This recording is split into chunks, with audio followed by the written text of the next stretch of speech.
Hey guys, it's Philip. I'm an artist here in San Diego. As you might know, recently, as many artists do, I've been going through a little bit of a creative slump and just trying to produce stuff that's new or inspiring, not only to me, but to you guys as well.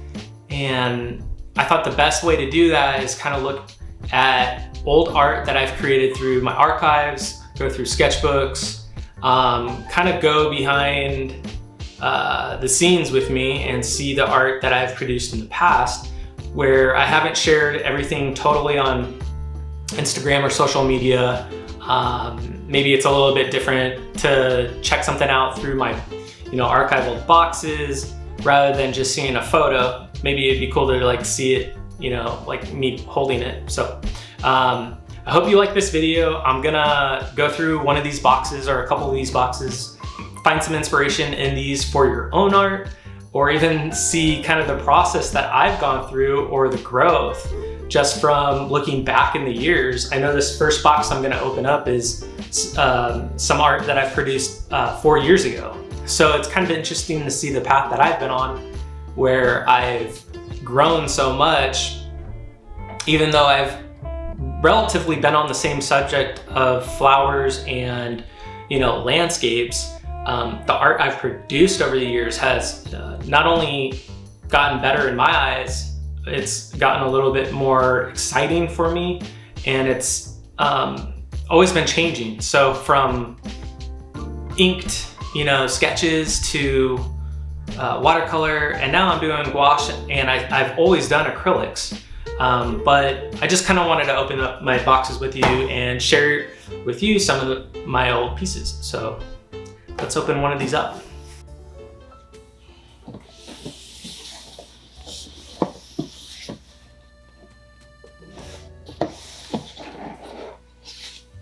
Over here. Here we go. The first piece is actually a piece that I did back in 2017 when I was doing a lot of ink work. And I don't know if you could see the detail in it, but I used to do more like these detailed flowers, and I kind of miss doing that. I might want to do that again lately, because I've been kind of going through a little slump. So hence why I wanted to go through some of my old sketches and drawings. So this one was really cool because it's it can go this way or that way, upside down, upright. It's got a mountain with a little moon and a little flower on the other side. So I thought that one was a really fun idea when I first did it. I'll put it right here. The next one is a piece I did last year in 2019. This one, you might have seen one of my videos of it. I did a video of this one and decided if I had a perfectly sized mat for this, so I just matted it and put it away.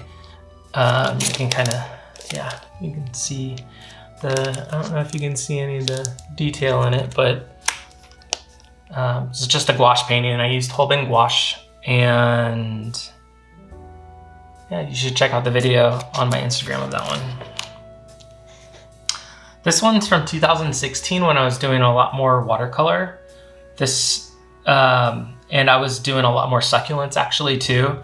I forgot about those. This is on 140 pound cold press watercolor paper, probably Arches, because I was using that a lot at this time. And you could probably see a little bit more of the detail. I'm gonna see if I can get it closer, but you can see a little bit more of the detail on the watercolors. I may have done a video of this on my YouTube or something, I'm not sure. But I used to do a lot of succulents back in the day. Oh, this one's awesome. Yeah, this is when I was starting to do a little bit more compositions with my watercolors, and I was playing around with a little bit more landscapes. So I did this back in 2016, same time I did this one.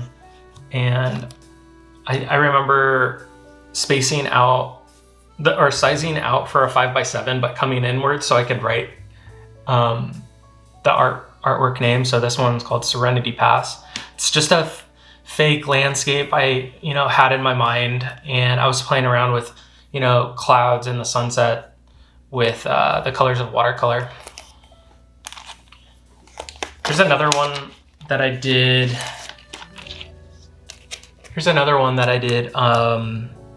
In illustration, and I was doing lettering back then in 2016, so 4 years ago.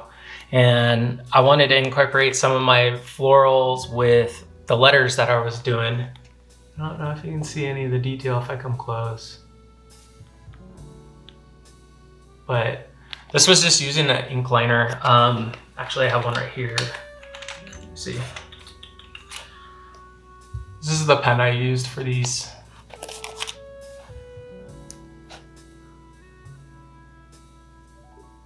Pigment liner.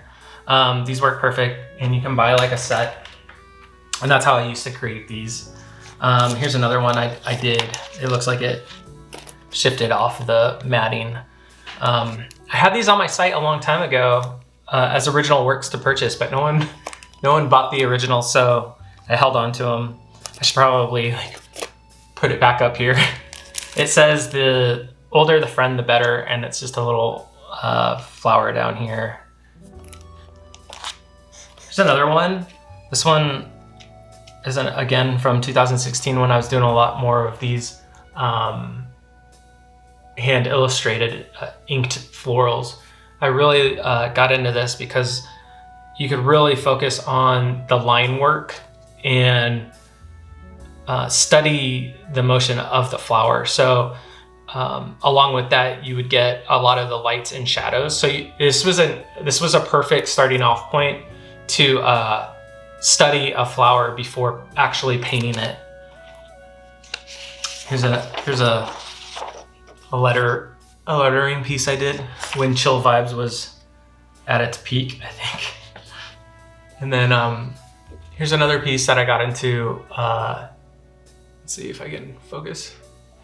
So I started doing these letters, incorporating them with my florals. Yeah, I really loved it. I didn't finish the entire alphabet. I think I got to H on these ones. My hand killed, and I could only work on them like maybe a few days a week to actually finish them because the line work was so tedious. So another one from 2016, another flower. I remember this. Oh my gosh. Okay. So the story of this one in 2016, I was posting a lot on Instagram at the time and trying to create somewhat of a following and having fun. And I remember when I hit 1K, I made this as a thank you to my followers for my post. And I think I also made a 1K, but yeah, I do remember this. 2016, 4 years ago. There's another one of those floral letters. And the key with these ones is to not actually do the line work of the H, but let the flower come into it. So you can see like where the lines would come into it. So like far away. It just really looks nice. So there, yeah, I got to H. This F was cool.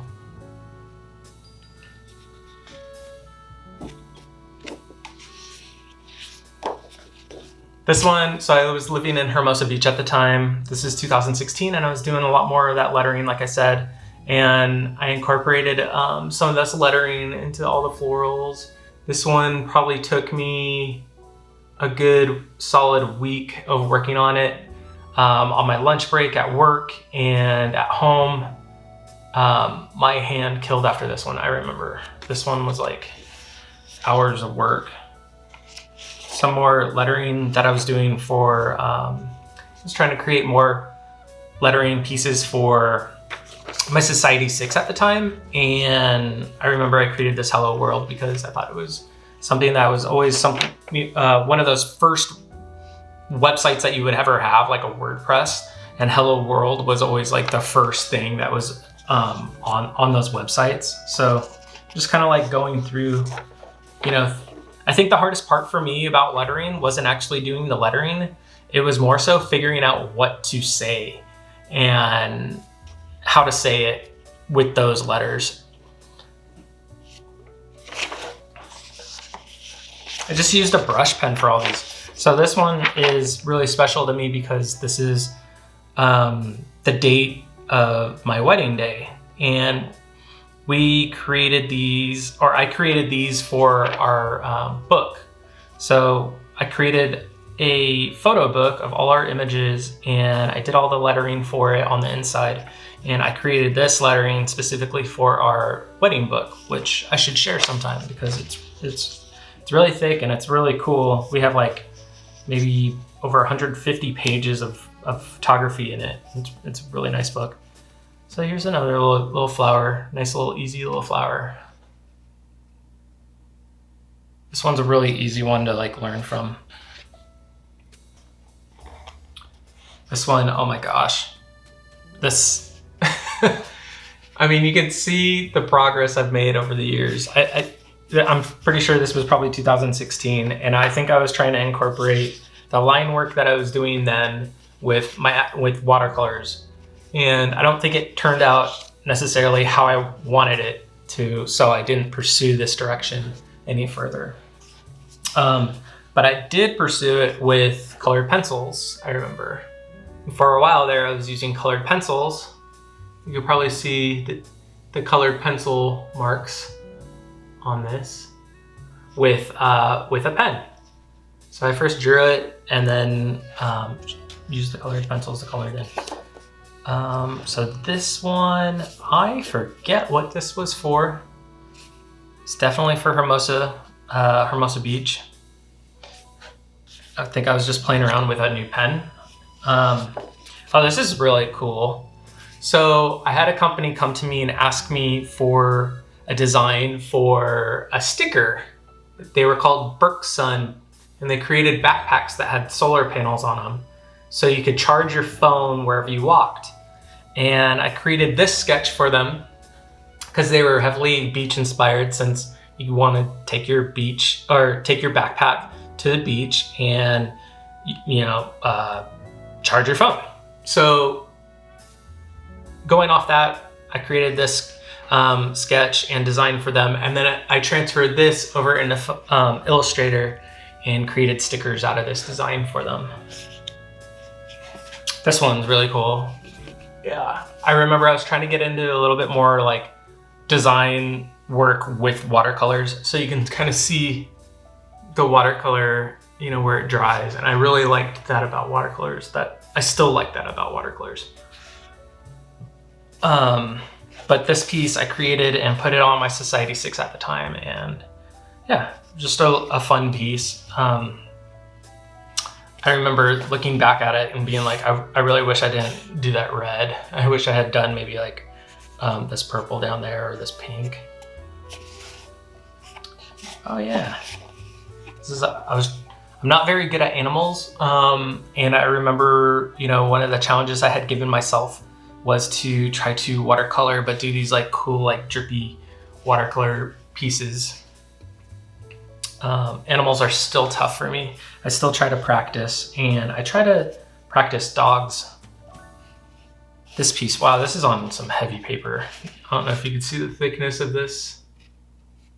I can't really focus on it, but I think this is 300 pound, and I was trying to go for something on this one and it didn't quite come through.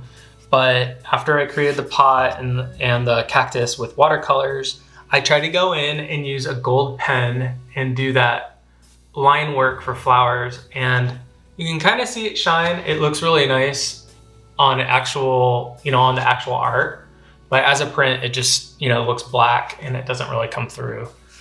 So I didn't really pursue that direction. This reminds me of Oregon. My wife and I went to Oregon for my birthday back in 2016, and I got to take a lot of cool photos off the coast when we were traveling down from Portland to, I think, Tillamook. And we drove off the side, and well, we didn't drive off the side of the cliff or anything like that, but we found some cool lookout points, and I got some really good photos of some inspiration. And when I came home, I did this piece, and still one of my favorite pieces to this date, because it's not only the photo that I took, but it's the piece I created from it.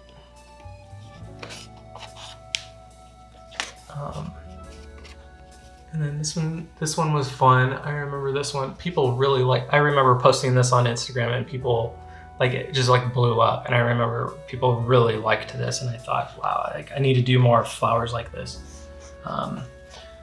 Here's a piece that I tried to create a bunch of different florals, like little watercolor florals. And I ended up creating a pattern out of this in Photoshop and put it up on Society 6. And my sister-in-law still has this phone case, which is pretty cool. Every time I see it, I think about that. This piece, so I got these particular watercolor pens, and I was trying to use them, and I was trying to create these flowers.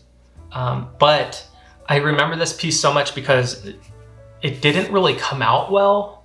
At least I don't think it came out that well.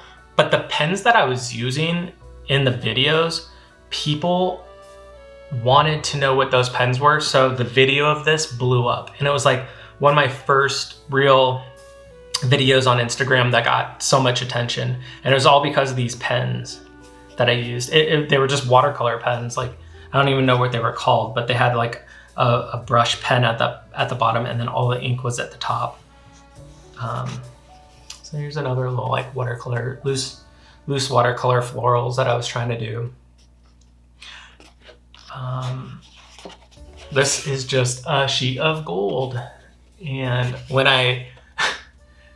fun tip, when you do this and you scan it into your computer, it doesn't look anything like that. It looks pretty much brown or black. So a lesson learned on gold.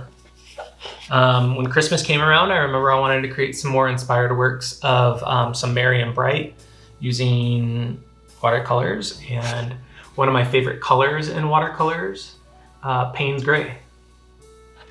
Still one of my favorite colors, and I wish gouache had this color. I would use it way more often. But yeah, Payne's Gray on Dino Smith watercolors is one of the most beautiful colors. Here it is again. Some green. I loved doing these wreaths. Kind of went through a phase. So this, I typically use cold press for watercolor. I don't know if you can see the texture on this one, but I remember my first real use of watercolor on hot press, and I absolutely hated it, which is so ironic and funny because all I use is hot press now for my gouache. So any advice or tips I can give you on paper options, I would say use hot press for gouache and use cold press for your watercolor, because this one didn't come out nearly as well as these. Here's another loose watercolor. I was going through a phase. I think everyone was going through this phase on Instagram at the time. Just painting these loose watercolor florals, and I remember teaching some friends how to do them, and a lot of people just kind of going through this phase with me. So here's another one. These came out really good, actually. Loose watercolor florals, they're difficult, I would say, and they're not as relaxing as they look in the art itself. Sometimes you're just fighting with the watercolor to do what you want. This was fun. I had a friend at work ask if I would do a papaya, so I did a papaya. I don't think I ever shared this. These I was creating some watercolor downloadable, I guess you would call them just downloadable template packs of watercolors. So I would scan these in, Photoshop them, and make them individual files for people so they could use them in whether it's wedding stationery or this was probably more closer to a Christmas stationery. But I could see wedding in this for sure, this stuff over here, or even having initials in here. So I don't know if I ever really completed this. I got in the zone of probably something else, I created a couple wedding packs. I used some of these for them. I didn't use everything, but here's some more. You can see kind of like closer on the details of these. So a little bit like a loose watercolor, but a little bit of line work with them. So here's another one. I really liked these. These were all really fun to do. This one was a fun, I guess, exploration piece for me, because at the time I wasn't doing a ton of composition with my watercolors, and I think this one was a good lesson for me to learn on kind of just letting myself have fun with it and not thinking too much like I did on those loose watercolors. So a couple more. Like, I was just trying to produce so many of these because I was trying to create those template packs. This one is awful, but it looks good on the camera. I remember I was doing these lines around here to try something different, and I just ended up not liking it and, scrapped it basically. This one was turning out really pretty, and then I got a yellow mark right there and scrapped this one. But it was starting to turn out really pretty. I remember when that drop hit. I was doing this at night, and my wife was sitting on the couch, and I just got so bummed out. And she was like, "What happened?" I was like, "Well, I have a yellow dot. Can you erase it?" Nope. Can't erase watercolor. Another piece that I did with those brushes I was talking about, those watercolor brushes, some more loose watercolors.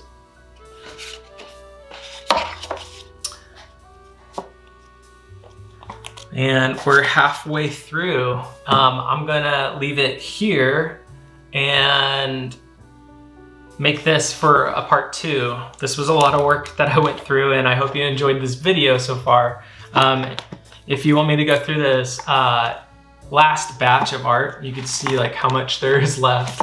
Give me a like, subscribe down below, and I will go through this. And I have other boxes and other sketchbooks that I have to go through too. So,